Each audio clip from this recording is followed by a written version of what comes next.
जी हाँ दोस्तों, नमस्कार, आदाब, सत श्री अकाल।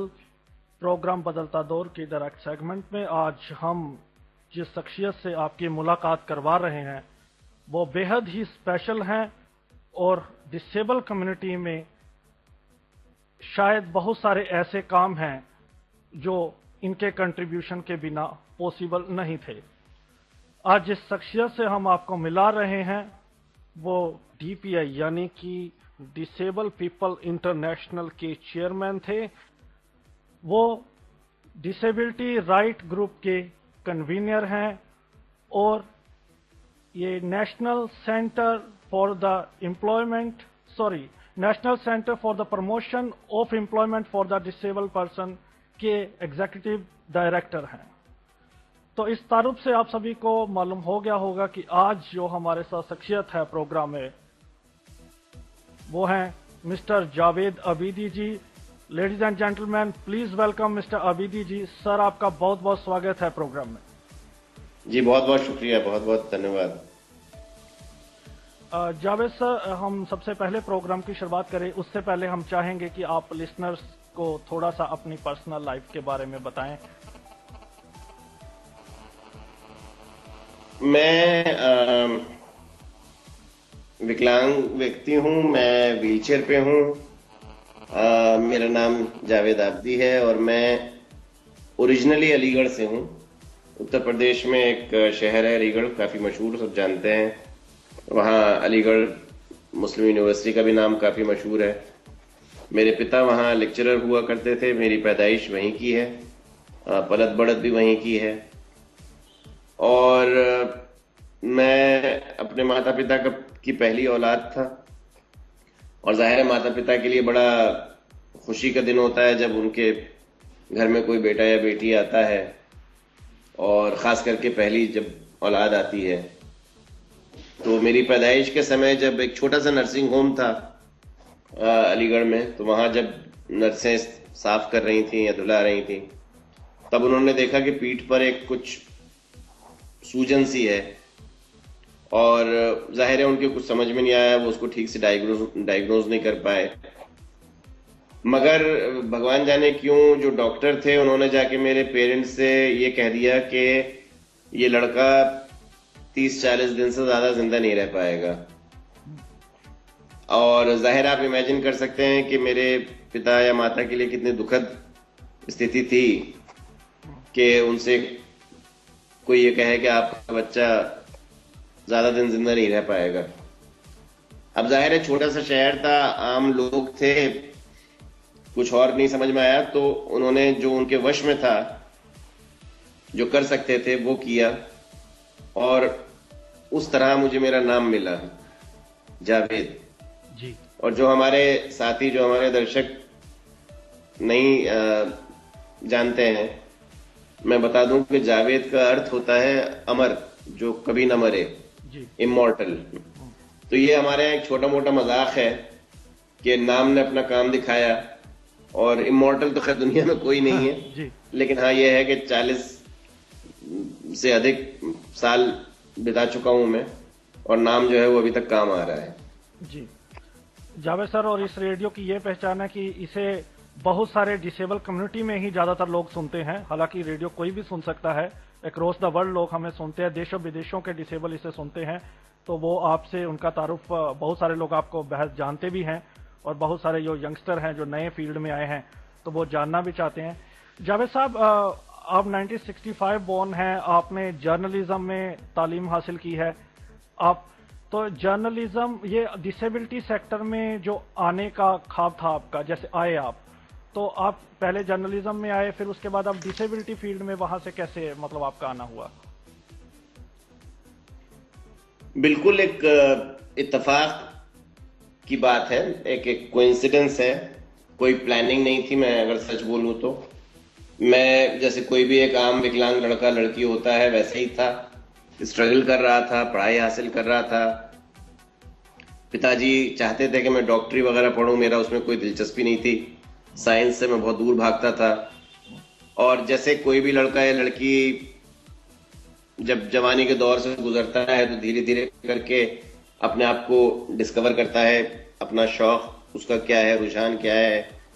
तो मुझे लगा कि मुझे लिखना पढ़ना बहुत अच्छा लगता है, मेरी उसमें महारत थी। हम लोग यूनिवर्सिटी में कुछ ऐसे ही छोटे मोटे जो रिसाले होते हैं, पर्चे होते हैं, वो निकाला करते थे विजन के नाम से, वर्व के नाम से। फिर कहीं से स्कॉलरशिप मिल गई, मुझे अमेरिका जाने का मौका मिला, वहां से मैंने अपनी डिग्री हासिल की जर्नलिज्म में। और 1989 में जब मेरी पढ़ाई खत्म हो रही थी, तो मैंने अपनी इच्छा व्यक्त की कि मैं इंडिया आना चाहता हूं।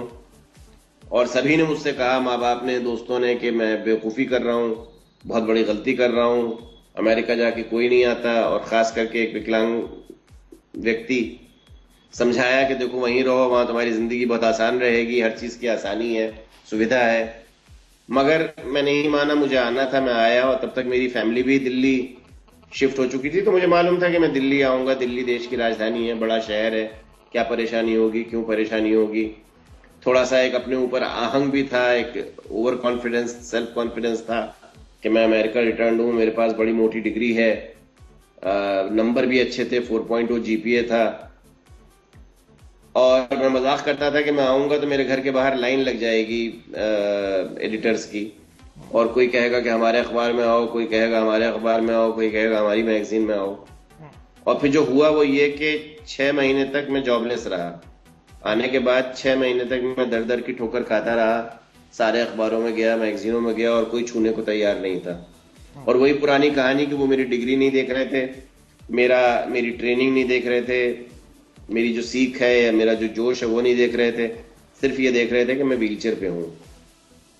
और हर एडिटर ने पीठ पे हाथ रख के थपथपाया और कहा कि बेटा आप बहुत होशियार हैं, और आप बहुत बहादुर हैं, और आप ये और आप वो। मगर, और ये जो मगर है, ये जो बट है, ये एक विकलांग व्यक्ति की जिंदगी खराब कर देती है। उसकी विकलांगता उसकी जिंदगी नहीं खराब करती, मगर ये जो स्टीरियोटाइप है, स्टिग्मा है समाज में कि विकलांग व्यक्ति ये कर सकता है, ये नहीं कर सकता।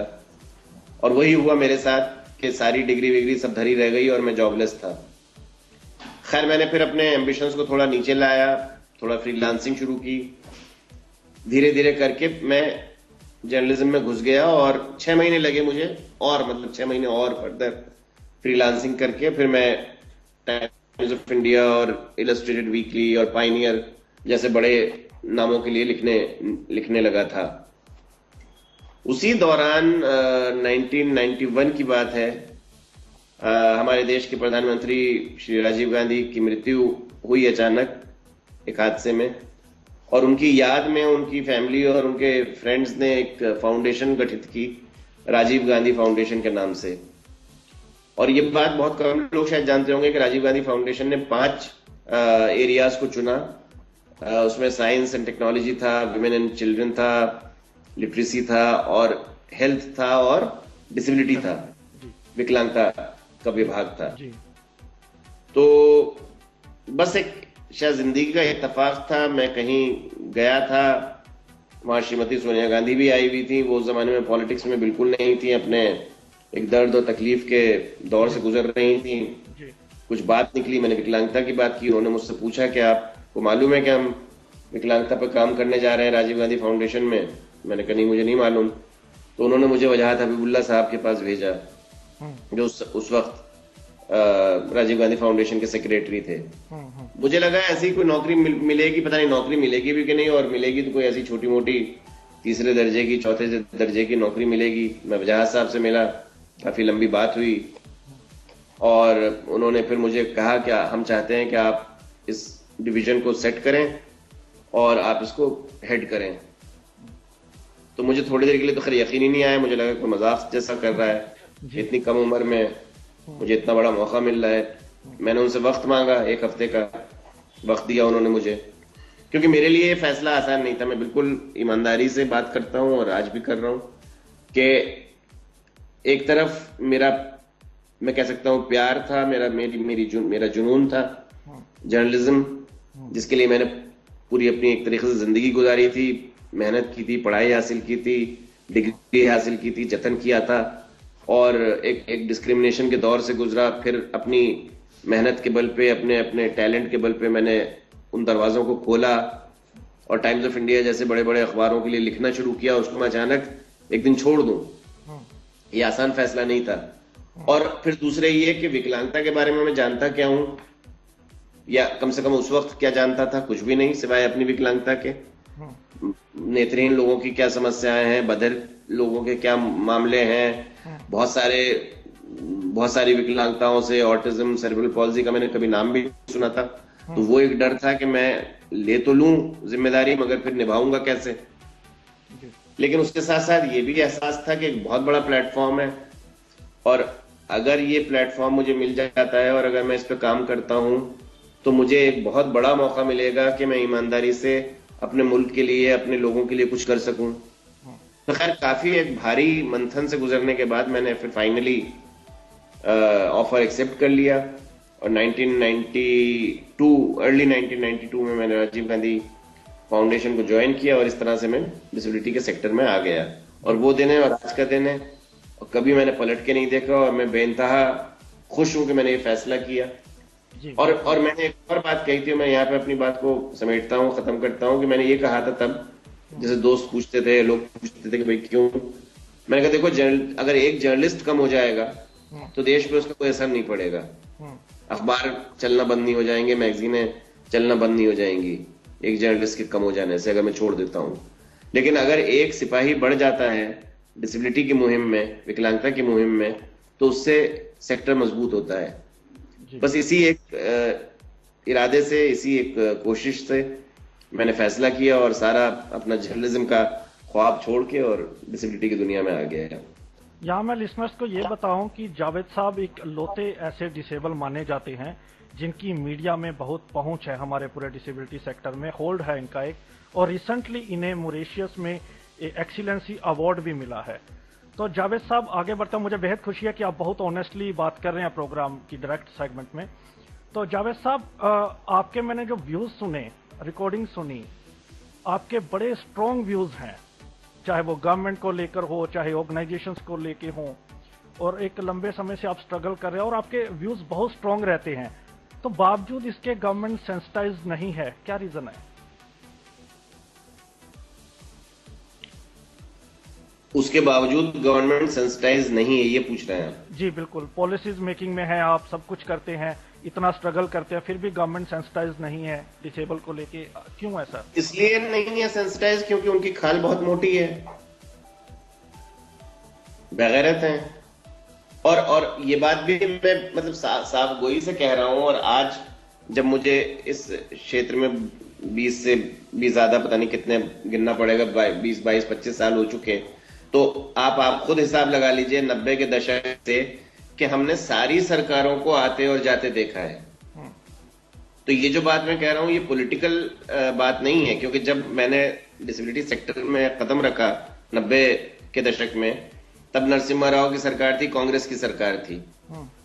उसके बाद कांग्रेस पावर से चली गई, फिर वो एक दौर आया खिचड़ी सरकार वाला, जिसमें गुजराल साहब की सरकार थी, फिर देवेगौड़ा वगैरह की सरकार थी, और उसके बाद फिर एनडीए आ गई पावर में। तो और जब ये खिचड़ी सरकार थी तब कम्युनिस्टों को हमने पावर में देखा, उनके हाथ में बहुत ताकत हुआ करती थी। जब एनडीए आई तो हमने बीजेपी को देखा, उनके हाथ में बड़ी ताकत हुआ करती थी। फिर उसके बाद उनका दौर गुजरा, कांग्रेस दोबारा पावर में आई, तो फिर कांग्रेस को देखा लगातार कई सालों तक, और अब वो चली गई, फिर दोबारा बीजेपी आ गई।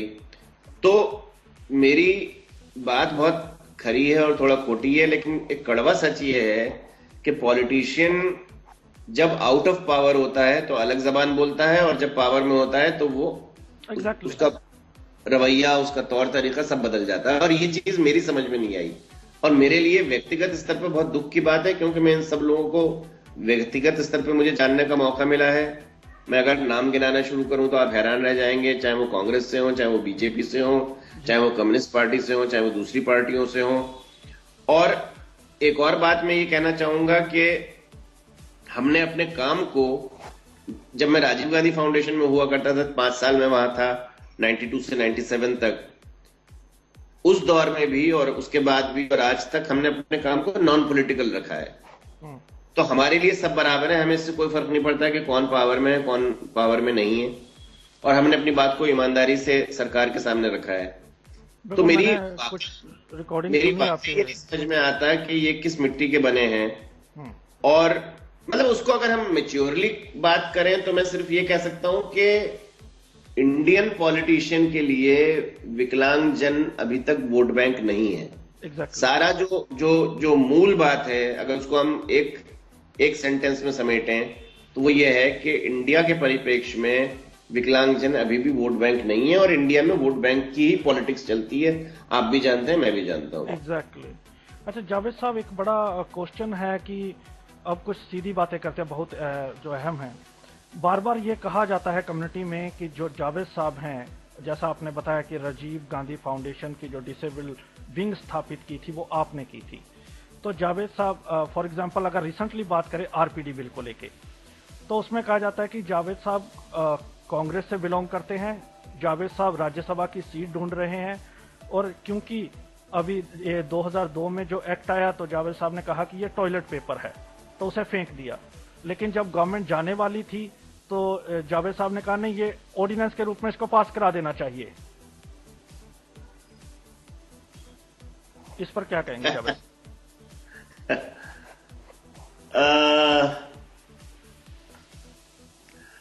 अपनी जिंदगी के जो मेरे बहुत सारे मतलब किस्से हैं, या बहुत सी चीजें हैं जिनसे मैंने बहुत कुछ सीखा है या सीखने की कोशिश करता हूं, उसमें से एक छोटा सा किस्सा कहीं सुना था, आपने भी सुना होगा। वो ये है कि एक बाप और एक बेटा एक गधे के साथ कहीं जा रहे थे जी। तो एक मंडी से गुजरे तो लोगों ने मजाक उड़ाया, कहा कि देखो कितने बेवकूफ हैं, गधा है उसके बावजूद पैदल चल रहे हैं और खाली जा रहे हैं। तो दोनों बेचारे घबरा के गधे पे चढ़ गए।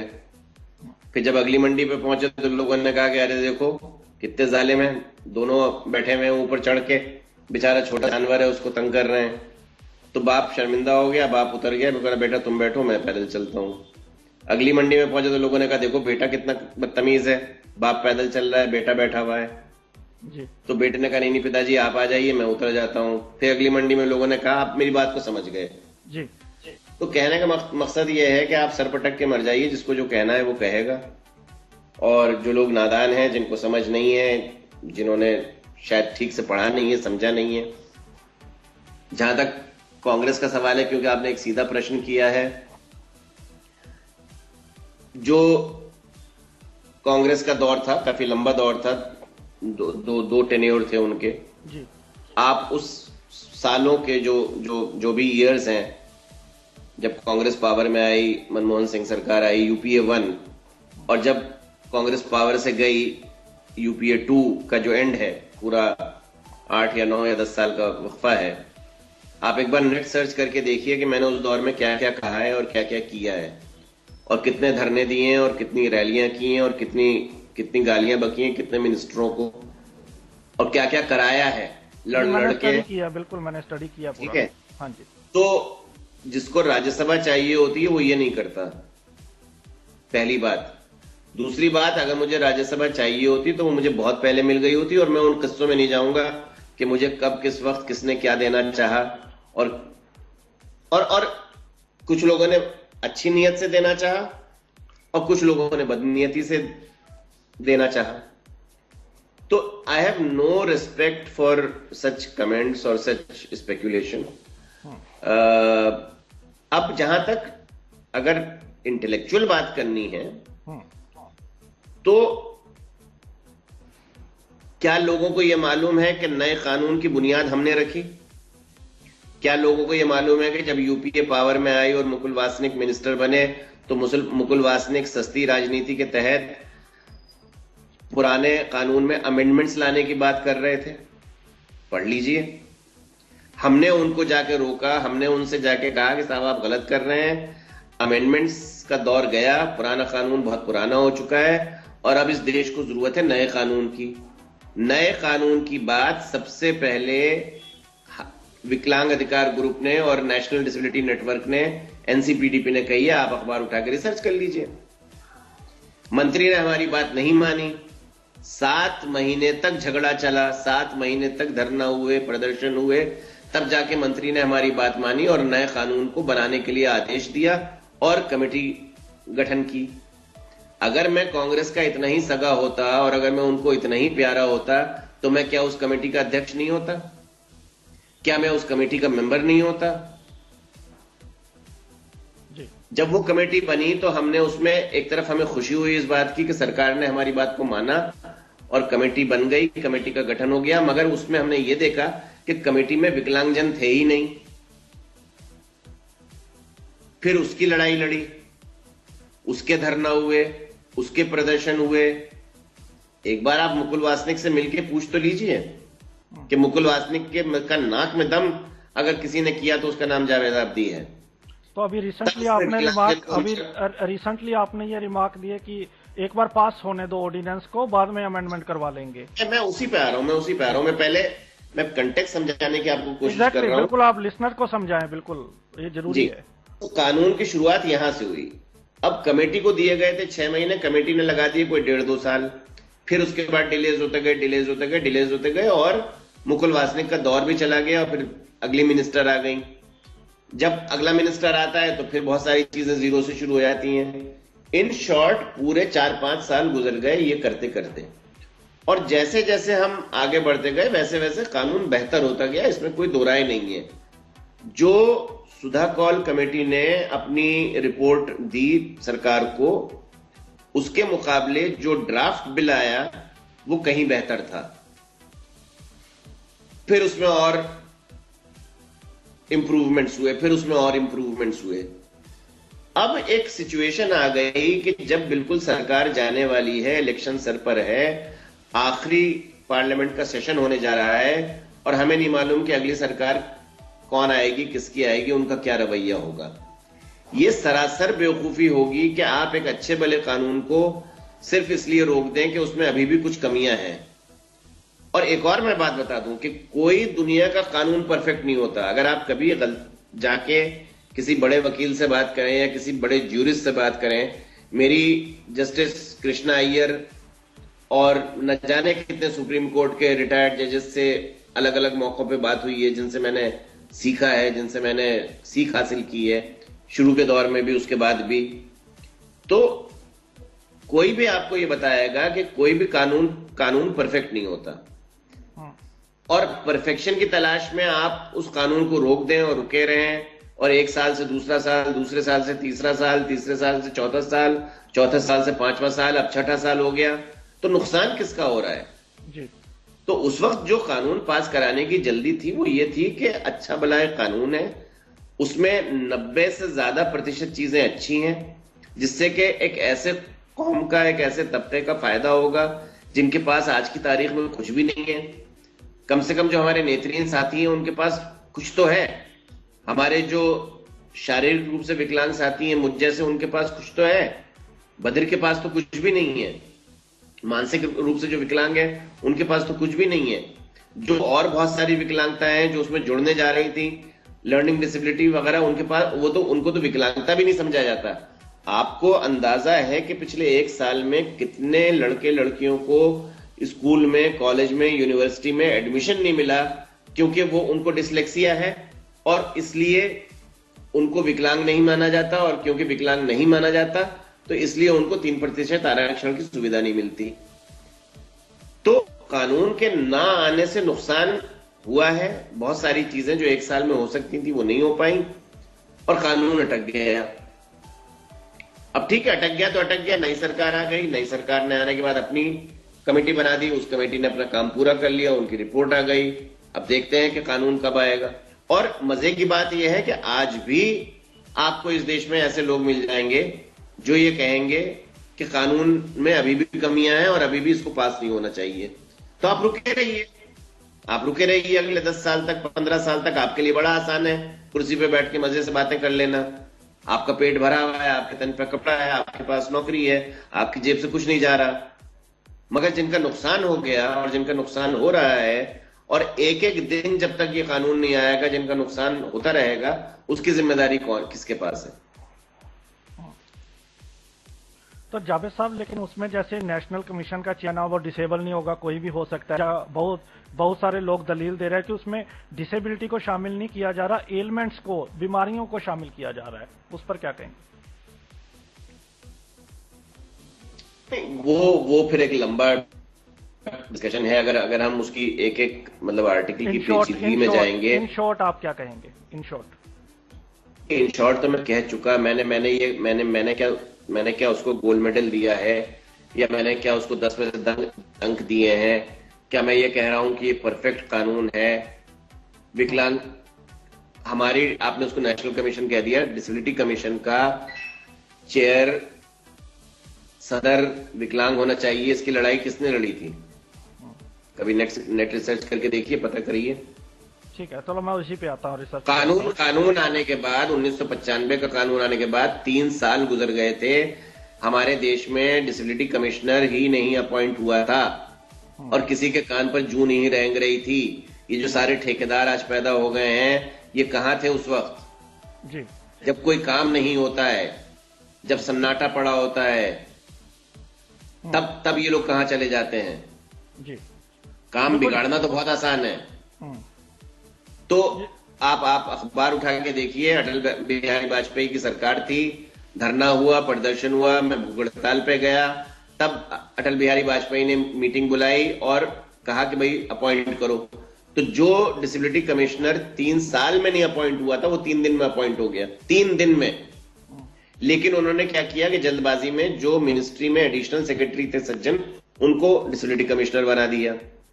तब भी मैंने यही कहा था कि चलो ठीक है, शुरुआत अच्छी है, क्योंकि मेरे पास ये समझ है, भगवान का लाख लाख शुक्र है कि मैं अपने सामने अगर गिलास रखा है तो ये देख सकूं कि गिलास कितना आधा है और कितना भरा हुआ है।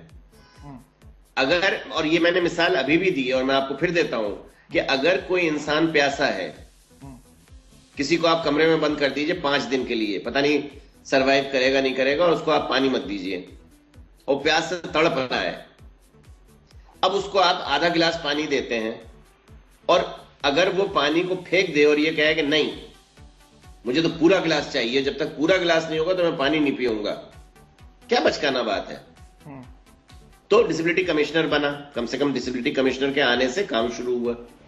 जब उनका टेन्योर खत्म हुआ और मेनका गांधी का दौर था, मेनका गांधी ने एक कमेटी बनाई, उसमें 4 लोगों का नाम सामने आया, 2 विकलांग थे, 2 गैर विकलांग थे। और बाय द वे मैं उसमें कहीं भी नहीं था और न मेरा कोई इरादा था। मैंने उस वक्त ये मांग रखी कि कमिश्नर विकलांग होना चाहिए, क्योंकि अगर कमिश्नर विकलांग नहीं होगा तो आप ये कह रहे हैं कि हमारे जो 7 करोड़ विकलांग जन है उसमें से एक भी इस काबिल नहीं है। तब भी लोगों ने यही कहा कि ये इसलिए कह रहे हैं, इसलिए लड़ रहे हैं क्योंकि ये खुद होना चाहते हैं। अरे मैं खुद कहां से हो जाऊंगा यार, जब मेरा नाम ही कमेटी में नहीं है। और जब अगर मुझे खुद होना होगा तो मैं मेनका गांधी से पंगा लूंगा या मेनका गांधी की चमचागिरी करूंगा? तो हमने लड़ाई लड़ी, हमने धरना दिया, हमने भूख हड़ताल की, लेकिन और मामला बाय द वे प्रधानमंत्री कार्यालय तक गया। वाजपेयी जी के चेंबर में मीटिंग हुई, और उसके बाद उन्होंने हमारी बात को नहीं माना और शाम को रात को उमातुरी का अपॉइंटमेंट कर दिया। ठीक है, तो हर लड़ाई में आपको कामयाबी नहीं मिलती, लेकिन कहानी आगे बढ़ी। लेकिन उससे वो एक जो क्या उसको कहेंगे मुद्दा था, वो अंकित हो गया। और उसके बाद फिर जब अगला दौर आया तब पिंचा साहब को मौका मिला और पिंचा साहब कमिश्नर हुए। तो अगर हमने ये लड़ाइयां न लड़ी होती तो पिंचा साहब का दौर आता। आपको किसी भी चेंज को लाने के लिए, किसी भी बदलाव को लाने के लिए एक बुनियाद रखनी होती है, और इसलिए मैं कह रहा हूं कि सारा बदलाव एक रात में, एक दिन में नहीं आ जाता। मैं आपकी बात से सहमत हूं, जो मोटी मोटी आपने 1-2 बातें उठाई हैं वो उसमें कमियां हैं। बीमारियां तो खैर नहीं है, मैं उससे एग्री नहीं करता, कोई बीमारी नहीं है, विकलांगताएं हैं। अब विकलांगता को कोई बीमारी समझे तो वो एक अलग बात है, लेकिन हाँ दूसरी और भी कमियां हैं। मतलब अगर बिल्कुल वो लंबा हो जाएगा, बिल्कुल उसमें अगर मैं चश्मा बदल दूं तो मैं खुद आपको 15 कमियां गिना सकता हूं। एग्जैक्टली। लेकिन मैं ये कह रहा था तब तो खैर मैं इसलिए कह रहा था क्योंकि सरकार जा रही थी। अब तो सरकार नहीं जा रही, तो ठीक है, मैं अगर इस डिस्कशन को उलट दूं बिल्कुल, तो मैं कहूंगा ठीक है यार, अभी क्या जल्दी है, अभी करते हैं ना और चर्चा, एक और कमेटी अपॉइंट करते हैं, फिर एक और कुछ करते हैं, फिर पूरे देश में कंसल्टेशन दोबारा करते हैं, फिर कोई और अक्लमंद पैदा हो जाएगा, वो कहेगा यहाँ कॉमा लगाओ, फिर कोई दूसरा आएगा वो कहेगा फुल स्टॉप लगाओ, कोई कहेगा नहीं यहाँ पे ये गलत है इसको हटा दो, कोई कहेगा नहीं ये ठीक है इसको बढ़ा दो। तो ये चलता रहेगा, फिर वो खत्म होगा, फिर एक और कमेटी बनाएंगे, फिर वो चलता रहेगा, फिर एक और कमेटी बनाएंगे। तो अभी तो हमारे पास 5 साल है मोदी जी के, तो क्या जल्दी है? अभी अभी करो, 4 साल तक चर्चा करो, मत करो कानून पास। जावेद साहब आगे लेकिन बढ़ते हैं। ये याद रखिए, दिल पर हाथ रख के कहीं ना कहीं किसी ना किसी को आईना देखना पड़ेगा। जो मैं कह रहा हूँ, ये जो सारे लोग हैं मैं इनको जानता हूँ, इनका एक एक का नाम मैं जानता हूँ। ये सारे वो लोग हैं जिनका पेट भरा हुआ है, ये सारे वो लोग हैं जिनके तन पे कपड़ा है। बिल्कुल, मैं और उसी पे आऊंगा जावेद साहब। इस बात का कि हमारे देश में आज तक मानसिक रूप से जो विकलांग हमारे साथी हैं, जो हमारे डेवलपमेंटल डिसेबिलिटी वाले साथी हैं, उनको आज तक नौकरी क्यों नहीं मिल पाई? मैं उनसे भी जवाबदेही करूंगा सर। वो नेत्रहीन ने और शारीरिक रूप से विकलांग लोगों ने और बधिर लोगों ने जो है वो हड़पी हुई है। जी जावेद साहब, अब ये बहुत इम्पोर्टेंट है। आज तक साइन लैंग्वेज क्यों नहीं है? हाँ बिल्कुल, उसी पे आ रहा हूँ मैं। जावेद साहब, एक सवाल है जो काफी लंबे, कई एक दशक से सवाल बना हुआ है, डिबेट चल रही है खासतौर पे ब्लाइंड कम्युनिटी में। वो कहते हैं कि अबीदी साहब कंप्लीटली एंटी ब्लाइंड, ब्रेल को कहते हैं कि ये आउटडेटेड है। एक आर्टिकल में आपने दिया था कि ब्रेल आउटडेटेड है, तो वो कहते हैं कि वो किसी भी ब्लाइंड को अपने साथ लेके नहीं चलना चाहते। ये अभी ऑल इंडिया डिसेबल अलायंस की जो रैली थी उसमें जावेद साहब ने टाइम दिया लेकिन आए नहीं। तो ये जावेद साहब, बार बार आप कहते हैं कि ठेकेदार चैंपियन, डिसेबिलिटी चैंपियन या ठेकेदार, ये कौन लोग हैं? और ये ब्लाइंड कम्युनिटी में आपकी ऐसी इमेज क्यों बनी है या बनाई जा रही है, इस पे क्या कहेंगे? मैं पहली बात तो इस बात को मानता ही नहीं कि ब्लाइंड कम्युनिटी में मेरी ऐसी इमेज है। कुछ लोग ऐसे हैं जिनका नाम मैं जानता हूं जो ऐसा सोचते हैं, ऐसा कहते हैं। और खास करके जो अभी कंट्रोवर्सी हुई, और चूंकि उसमें रुंगटा साहब थे और मेरा और उनका जाहिर है उसमें मतभेद हुआ, तो उसकी वजह से वो कंट्रोवर्सी और बढ़ गई। तो अगर मैं फिर खुल के बोलूं तो मेरा रुंगटा साहब से मतभेद हो सकता है, मेरा किसी पर्सन एक्स या वाई से मतभेद हो सकता है, लेकिन ब्लाइंड कम्युनिटी के आप कितने लोगों का नाम मैं चाहते हैं कि मैं आपको गिनाऊं जो मेरे बहुत अच्छे दोस्त थे, बहुत अच्छे दोस्त हैं, जो हमारे साथ काम करते हैं, हमारी कमेटी का मेंबर हैं, हमारे विकलांग अधिकार ग्रुप के मेंबर हैं, हमारे प्रोग्राम्स में आते हैं, हमारी रैलीज में आते हैं। और मैं इसको बहुत एक, क्योंकि पब्लिक इंटरव्यू है तो थोड़ा सा मैं लफ्जों को मतलब तोल के बोल रहा हूं, जबकि मेरी आदत नहीं है, लेकिन मैं छिछोरा पता नहीं कहना अलाउड है पब्लिक रेडियो पे या नहीं। जी। बहुत ही मतलब हल्की, बहुत ही मतलब नीच, मतलब इस बात को मैं मानता हूं कि इस पे मैं और ज्यादा चर्चा करूं, या मैं कोई सर्टिफिकेट देने पे मजबूर हो जाऊं कि मैं लोगों का नाम लूं कि आप फलाने से पूछिए, फलाने से पूछिए, फलाने से पूछिए। मुझे मालूम है, मुझे ये ऐसा नहीं है कि मुझे ये क्रिटिसिज्म नहीं मालूम है। कुछ लोग हैं जो दीवाने हैं, बहुत ज्यादा रेडिकल हैं, बहुत ज्यादा उनको गुस्सा आ जाता है आसानी से, अपने गुस्से पे काबू नहीं कर पाते। हर डिबेट में आपका नाम लिया जाता है, हर जगह कहा जाता है कि अबीदी साहब को मत सुनो, ये एंटी ब्लाइंड है। बहुत सारी वो तो मैंने कहा ना कि वो इसलिए क्योंकि अभी ये कंट्रोवर्सी हुई और उसमें वो एक हवा, मतलब जिसे कहते हैं कि दे दी। और दूसरे में अगर पलट के ये सवाल पूछ लूं कि मैं इतना अहम हूं क्यों, आखिर मैं हूं क्या, मतलब मेरी क्या औकात है? मैं इस वक्त यहाँ साउथ एक्सटेंशन के एक 3 कमरे की मतलब दफ्तर में किराए पे एक बहुत ही छोटे से कमरे में बैठा हुआ हूं। ना मैं मंत्री हूं, ना मैं संतरी हूं, ना मैं एमएलए हूं, ना मैं एमपी हूं, ना मैं किसी कमेटी का मेंबर हूं, ना मैं चीफ कमिश्नर हूं। तो मुझे इतना, मतलब मेरे ऊपर इतना कर्म किस बात का है? दूसरी बात, अगर मैं कोई बात अकल की कहूंगा तो सारी दुनिया सुनेगी, उसको कोई नहीं रोक सकता। ये सर पटक के मर जाएं, कुछ नहीं बिगाड़ पाए आज तक, ना बिगाड़ पाएंगे। अगर मैं बदअखली की बात करूंगा, बेवकूफी की बात करूंगा, कोई भद्दी बात करूंगा, तो आप भले ही मेरे दोस्त क्यों ना हो, या भले ही मेरे एडमायरर क्यों ना हो, आप भी मेरी बात को नहीं सुनेंगे और आप यकीनन अगला इंटरव्यू मेरे साथ नहीं करेंगे। ये कॉमन सेंस की बात है जी। प्रोपोगंडा करने से, पब्लिसिटी करने से कुछ नहीं होता। इनको जरूरत क्यों पड़ती है इस बात का प्रोपोगंडा करने की कि जावेद आबदी की बात को मत सुनो? आखिर जावेद आबदी कोई कुछ बात ऐसी कह रहा होगा ना जिससे इनको डर लगता है। सर उनको इसलिए लगता है क्योंकि ये सवाल मैंने पूछा जब मैं अपनी रिपोर्ट्स तैयार कर रहा था, वो एक आर्ग्यूमेंट देते हैं कि सारी मेहनत तो कर जाते हैं हम और जब मलाई की बात आती है तो वो खा जाते हैं अवेदी साहब। अब जैसे फॉर एग्जांपल मिसाल के तौर पे उनका कहना है कि जो 1995 का एक्ट आया उसमें मैं जो आपकी स्पीचेस का भी आपको भी कोट कर रहा हूं बीच में, तो आपका जो ये विकिपीडिया में पेज बना हुआ है उसके अंदर लिखा गया है कि वो जो आपने उस टाइम पे एक प्रोसेशन किया तो उसका रिजल्ट पार्लियामेंट ने पीडब्ल्यूडी एक्ट को पास किया।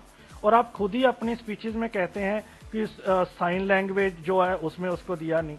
तो वो कहते हैं कि एक तो बात ये है, अगर जवेद अवीदी साहब कहते हैं कि बिल पास उन्होंने करवाया तो फिर उन्होंने इन चीजों का ध्यान क्यों नहीं रखा साइन लैंग्वेज का, जैसे आप खुद एग्जांपल देते हो। दूसरी बात, और वो कहते हैं कि हम लोग काम कर करके थक गए और जब क्रेडिट आती है तो जवेद अवीदी साहब के, क्योंकि मीडिया में होल्डर सारा क्रेडिट ले जाते हैं जी। तो सारा झगड़ा इस बात का है कि क्रेडिट उनको जावेद आबदी को क्यों मिल जाता है और हमको क्यों नहीं मिलता, और मीडिया मेरी पॉकेट में बैठा है। रेडियो उड़ान को भी मैंने खरीद रखा है। टाइम्स ऑफ कोई इंडिया नहीं खरीद सकता जी। नहीं, मतलब आप समझिए ना इस बात को। जी जी जी। आपसे मेरी जान पहचान है, आप मेरे दोस्त हैं। नहीं बिल्कुल, मैंने खुद अप्रोच किया ऑन मैं रिकॉर्ड। मैं कभी जिंदगी में आपसे मिला हूं आज तक? नहीं बिल्कुल नहीं मिले आप। तो आप मुझे क्यों भाव दे रहे हैं? आप क्यों अपना वक्त खराब कर रहे हैं इस इंटरव्यू को करके? यार मतलब एक कॉमन सेंस की बात है मेरे भाई। मीडिया को बड़े बड़े पॉलिटिशियन नहीं खरीद पाए, मीडिया को बड़े बड़े फिल्म स्टार नहीं खरीद पाए, एक एनजीओ वाले आदमी की क्या औकात है? ये मेरी बात ही आज तक समझ में नहीं आई। और ये 1995 से मेरे पीछे लगा हुआ है भूत। 1995 से पहले, बल्कि 1993 में जब हम लोगों ने शुरुआत की, पहली बार विकलांग अधिकार ग्रुप बना, और किसी भी ग्रुप में जैसे होता है राइवलरी होती है और थोड़ा बहुत ये होता है वो होता है। अब हम लोग धरना करते थे, प्रदर्शन करते थे, मीडिया वाले आते थे, वो सारे के सारे भागे भागे मेरे पास आ जाते थे, तो थोड़ी बहुत ज़ाहिर चलन का एहसास लोगों को होता है। तब से चल रहा है ये। और मैं मानता हूं इस बात को, मैं जानता हूं, लोग कहते भी हैं और मुझे खुद को भी मालूम है कि लोग कहते हैं कि जावेद आबदी मीडिया सेवी है, जावेद आबदी का नाम मीडिया में बहुत आता है। तो गुनाह है क्या? मतलब मेरी बात नहीं समझ में आती। एक तरफ हम कहते हैं कि media is one of the 4 pillars of democracy, कहते हैं नहीं कहते हैं? एग्जैक्टली। तो इज मीडिया इंपॉर्टेंट और नॉट इंपॉर्टेंट? Very important.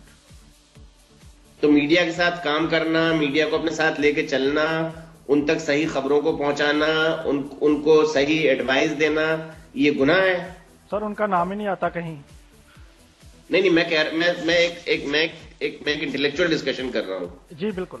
कि कोई भी संस्था, कोई भी व्यक्ति अगर मीडिया के साथ इंटरैक्ट करता है, मीडिया के पास अपनी खबर भेजता है, अपने काम में, अपनी लड़ाई में उसको शामिल रखता है, तो ये गलत है क्या? हेलो?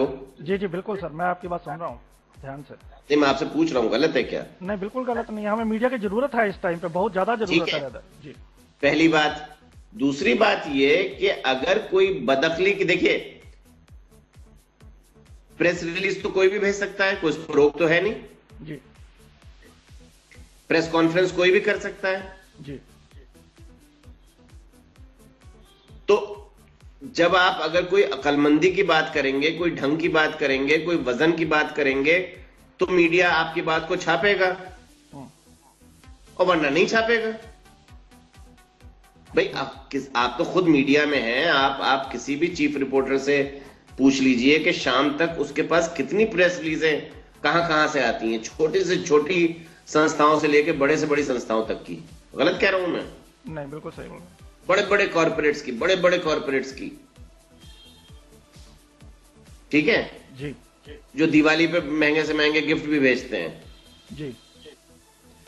तो चीफ रिपोर्टर जब शाम में बैठता है कि मुझे अगले दिन अखबार में क्या डालना है, क्या नहीं डालना है, कौन सी खबर पहले पेज पे, कौन सी खबर तीसरे पेज पे, किसकी हेडलाइन कितनी बड़ी होगी, तो उस वक्त उसके ऊपर इस बात का असर पड़ेगा। मतलब इससे ज्यादा बचकानी और भद्दी कोई बात नहीं हो सकती। मेरा इन लोगों से यह कहना है कि बजाय मेरे बारे में इतना परेशान होने के, अगर ये ढंग का काम कुछ करें, कोई ढंग की बात करें, कोई लड़ाई लड़ें, कोई फर्क लाएं, तो यकीनन इनका भी नाम आएगा। और जो लोग कर रहे हैं उनका नाम आता है। वो कहते हैं हम ब्रेल को प्रमोट करते हैं, हम ब्रेल को इतना प्रमोट करते हैं सरकार के सामने, और अविधि साहब जाके कह देते हैं ये तो आउटडेटेड हो गई है, हमारी सारी मेहनत खराब हो जाती है।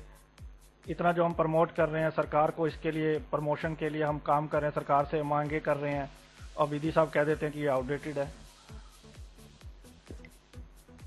मुझको जो लगता है कि मुझे कहना चाहिए वो मेरी ओपिनियन है। हम भगवान का लाख लाख शुक्र है कि डेमोक्रेसी में जिंदा हैं जी। अगर मैं किसी देश का नाम क्यों लूं, कहीं और होते तो शायद मुझे गोली मारी जा सकती थी। भाई मेरी ओपिनियन है, आप अपनी ओपिनियन पे चलिए, मैं अपनी ओपिनियन पे चल रहा हूं। अब अगर मुझसे कोई इंटेलेक्चुअल डिस्कशन करना चाहता है, कोई ईमानदारी से मुझसे समझना चाहता है कि मैंने ये बात क्यों कही और खास करके किस परिप्रेक्ष्य में कही, तो वो मैं समझा सकता हूं। जी अभी समझाइए ना आप लिसनर्स को। ये मेरे पास एक रिपोर्टर का फोन आया था, जब अगर मुझे सही याद है शायद जिस दिन बजट आया था, और उसमें यह कहा गया था कि ब्रेल प्रेसेस के लिए काफी बड़ी रकम जो है वो भारत सरकार ने दी है, और उस पर मेरा कमेंट मांगा था। अगर और वो ऑन रिकॉर्ड है, और अगर आप उसको सर्च करेंगे इंटरनेट में तो आपको मिल भी जाएगा। क्योंकि जब कंट्रोवर्सी हुई तो मैंने उसको दोबारा निकाला, दोबारा पढ़ा, और उसमें साफ लिखा हुआ है कि मैं इसका वेलकम करता हूं। ये अच्छा कदम है, हमें और ज्यादा ब्रेल प्रेसेस की जरूरत है, क्योंकि जितनी किताबें चाहिए उतनी किताबें नहीं बन पाती हैं, और खास करके बच्चों तक या लोगों तक वो मटेरियल नहीं पहुंच पाता है। तो मैं इसकी सराहना करता हूं, मैं इसको वेलकम करता हूं। आप अपनी आंखों से पढ़ लीजिए जी।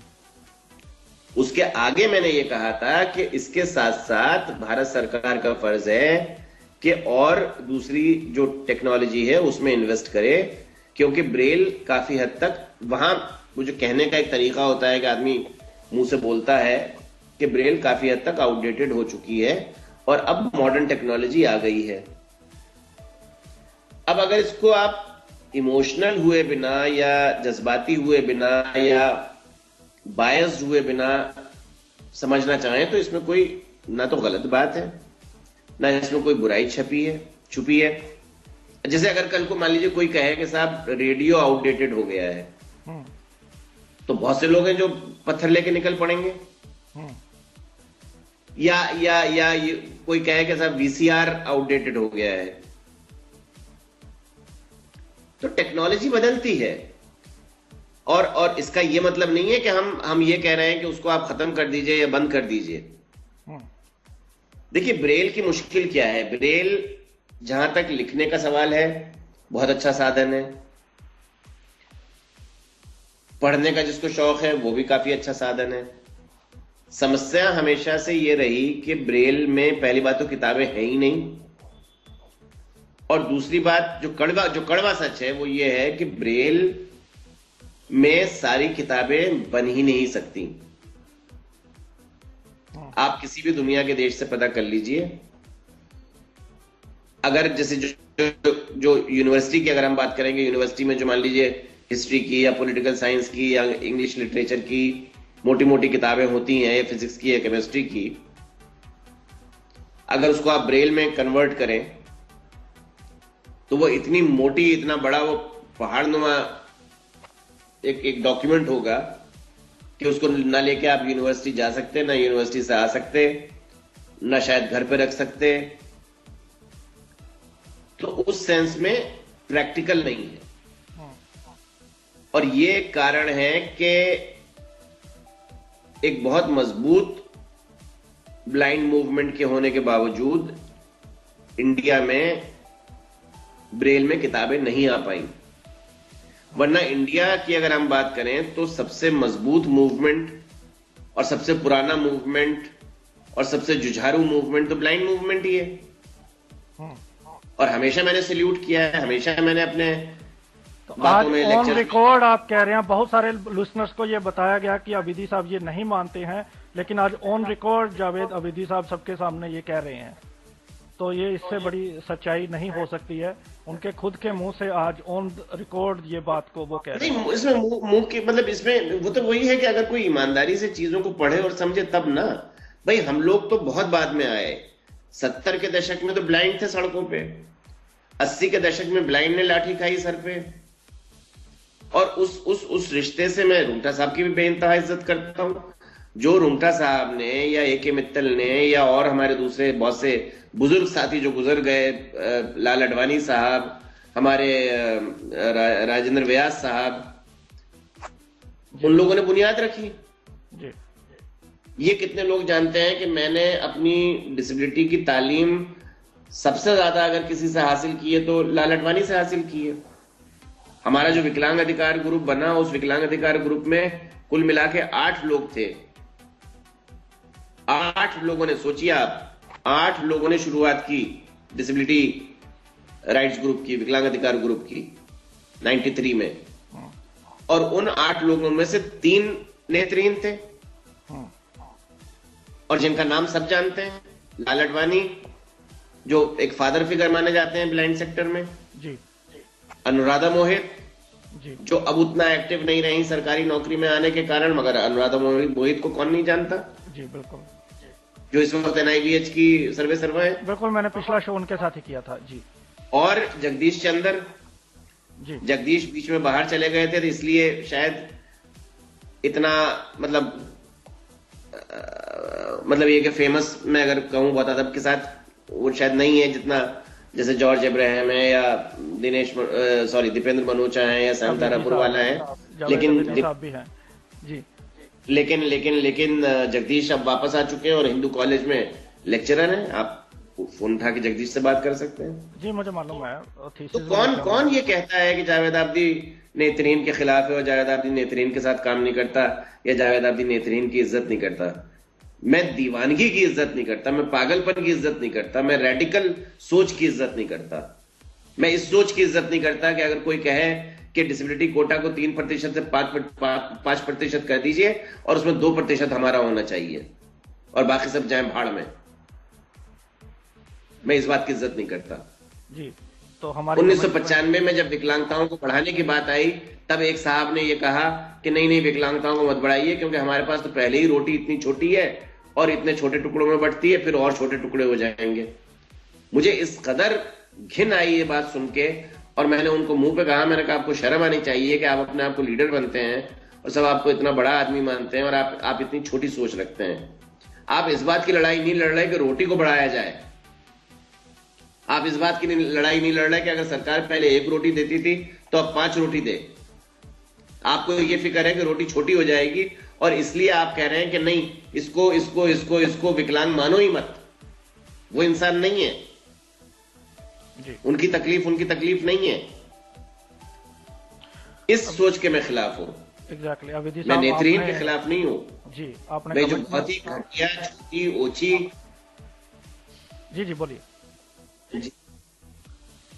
तो बस बात कहीं से कहीं निकली और आपका सवाल क्या था उससे भी शायद मैं भटक चुका हूं। नहीं, आपने बहुत क्लियर किया है। मैं वाकई ऑनेस्टली मैं जब आपकी मैंने वो सुने हैं कुछ शो, मुझे याद ब्रेल की बात हो रही थी, बात ब्रेल से शुरू हुई थी।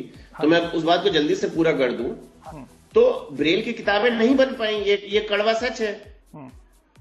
इतने बड़े बड़े संगठन होने के बावजूद national association of the blind को आप देखिए कितना बड़ा संगठन है। जी। बंबई में इनकी 3 बड़ी बड़ी बिल्डिंगें हैं। AICB है ब्रेल बड़े, मतलब AICB है, national federation of the blind है और बहुत सारे संगठन हैं।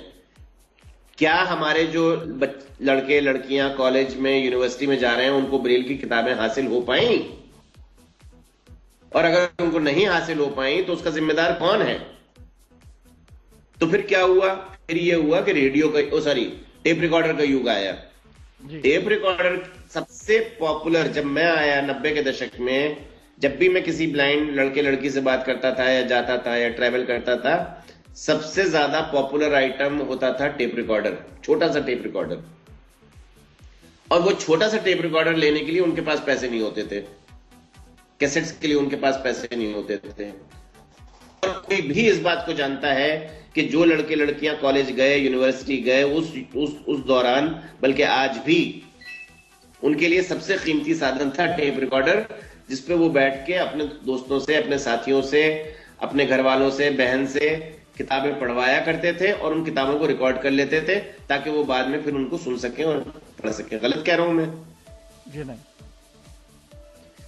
फिर टेप रिकॉर्डर के बाद जब डिजिटल युग आया, जब सीडी आ गया, तब ये हुआ कि पूरी किताब को आप समेट के एक छोटे से सीडी पे ला सकते हैं और जेब में रख के जा सकते हैं, और किताबें, जिसको ऑडियो बुक्स कहते हैं या टॉकिंग बुक्स कहते हैं या डिजिटल बुक्स कहते हैं, वो दौर आ गया।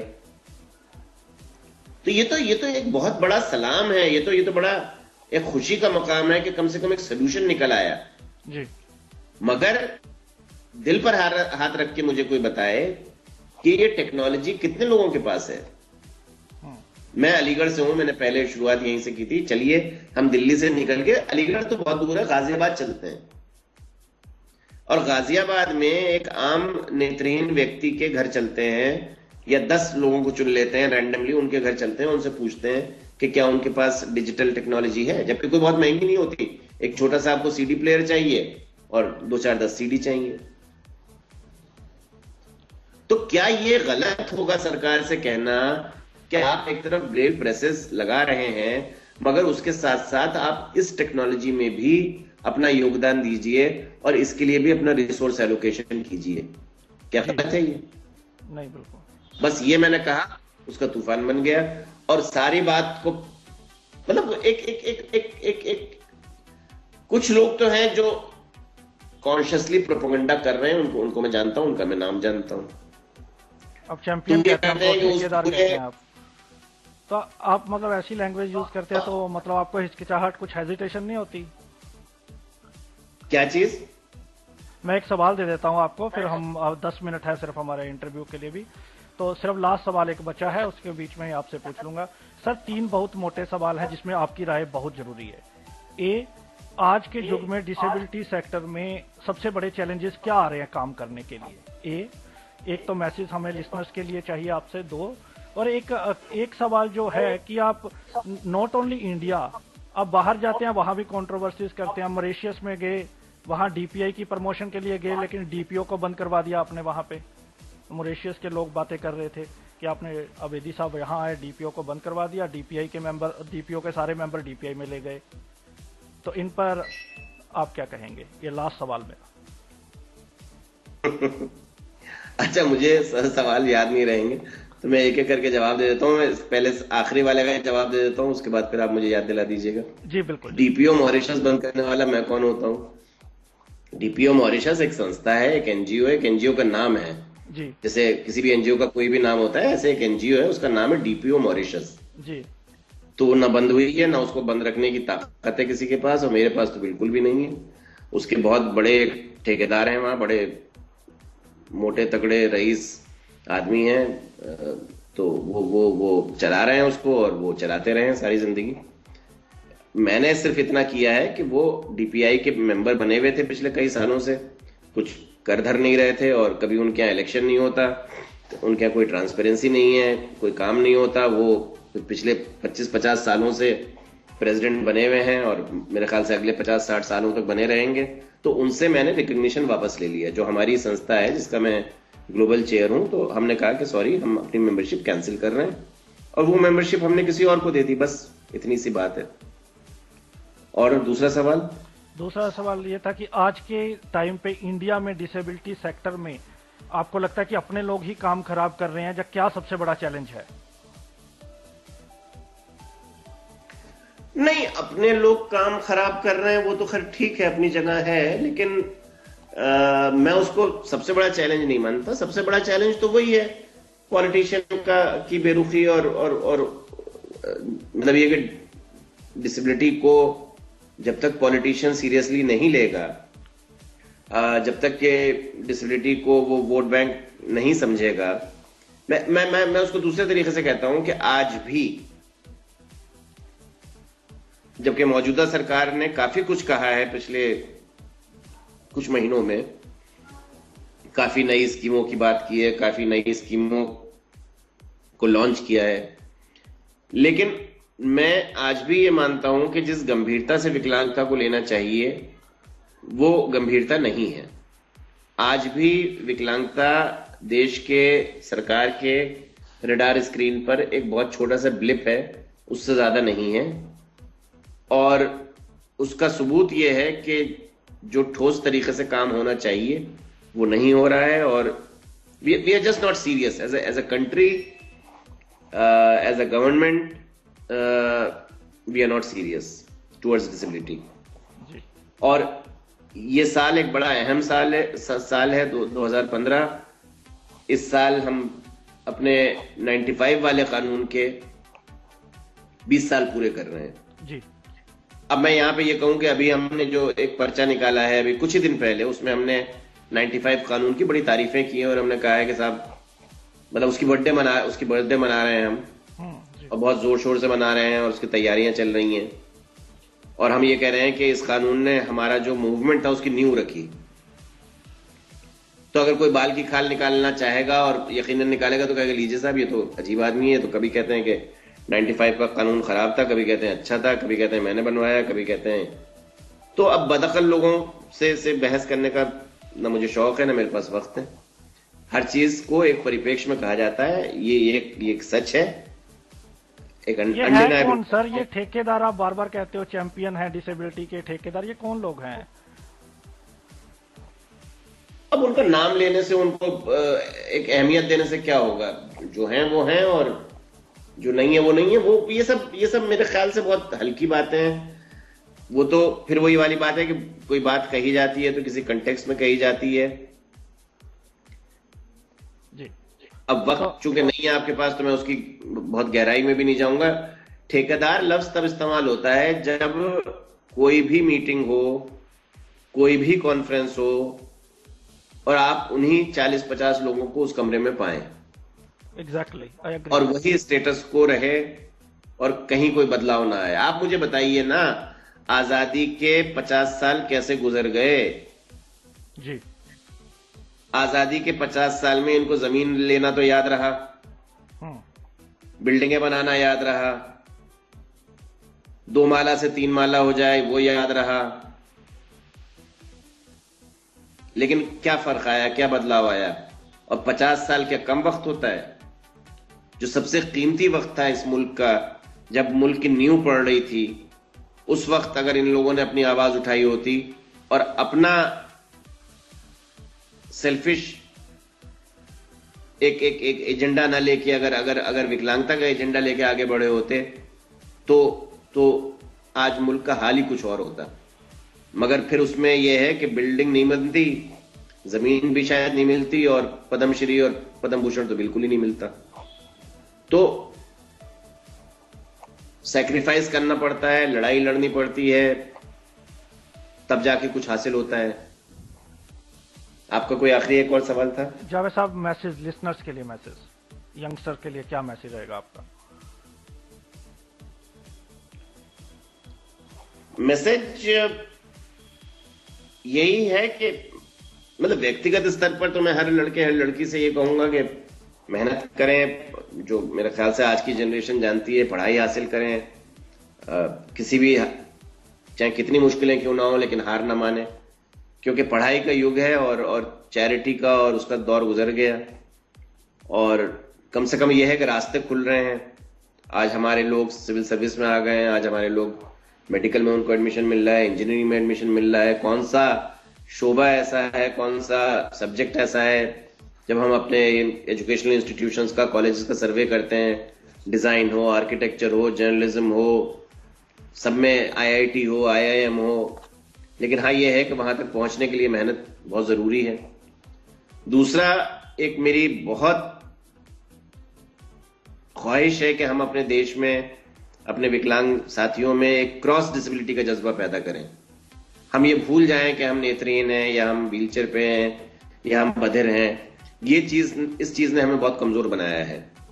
इसमें थोड़ा फर्क आया है पिछले कुछ सालों में, लेकिन उतना नहीं। आज भी इवन जो हमारे डिसेबल राइट्स ग्रुप के साथ या नेशनल डिसेबिलिटी नेटवर्क के साथ जो लोग जुड़े हुए हैं, जो मेरे साथ काम करते हैं, उनको भी जब मैं करीब से देखता हूं तो ब्लाइंड ही रहता है, व्हीलचेयर वाला ही रहता है, जो कि समझ में आता है क्योंकि हर एक का अपना दर्द है, हर एक की अपनी तकलीफ है, तो सबसे ज्यादा वो अपने लिए फील करता है।